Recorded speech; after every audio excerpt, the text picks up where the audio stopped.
وقالوا كونوا هودا أو نصارى تهتدوا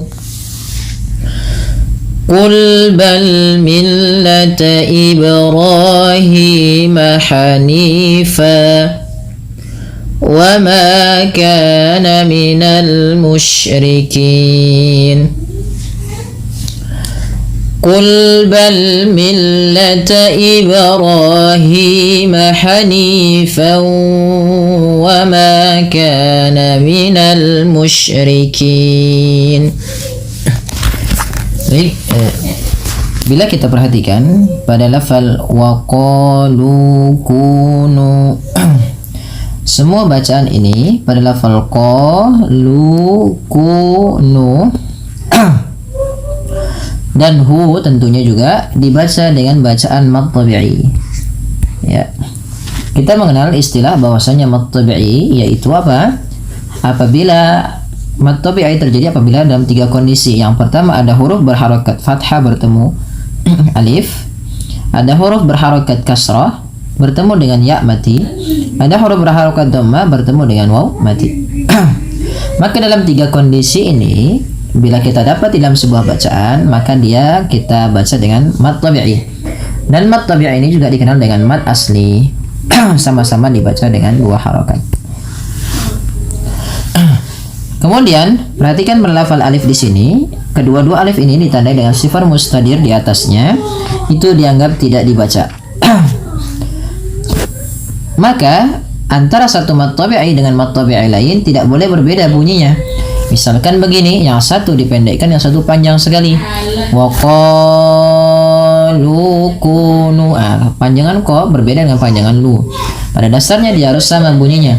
Waqalu kunu hudan. Harus sama. Kemudian pada lafal hudan dan au nasara ada lafal dan pada lafal dan bertemu dengan hamzah. Oke, apabila ada fathatain atau kita kenal dengan istilah namanya tanwin bertemu ya, tanwin bertemu dengan alif atau hamzah di sini ya, bertemu dengan huruf hamzah, maka suara dannya harus diperjelas. Kenapa? Karena ia merupakan bacaan izhar halqi, yaitu bacaan yang dibaca dengan jelas suara tanwinnya, tidak ada embel-embel penahanan.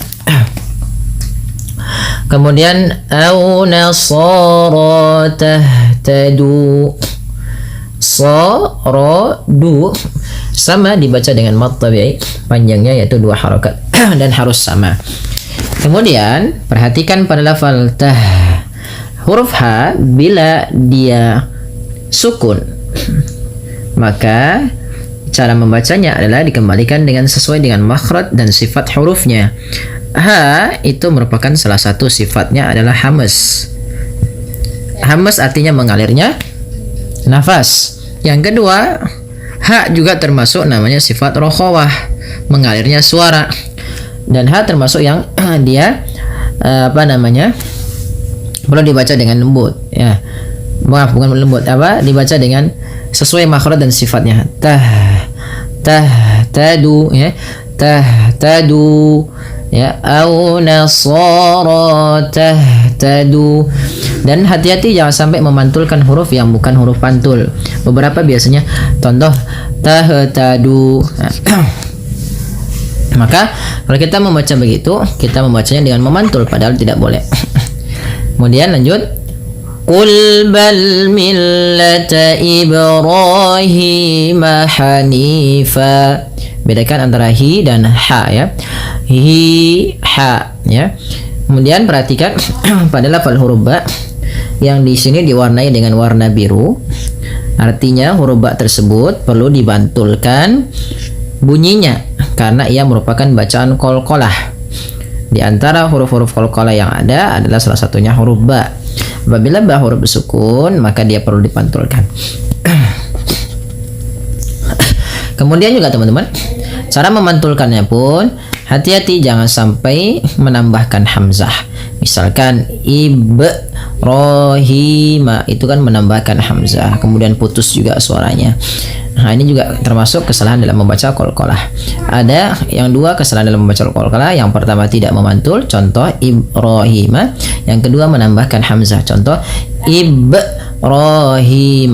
Itu tidak boleh ya. Maka bagaimana cara membacanya? Ya memantulkan saja sesuai dengan makhrajnya.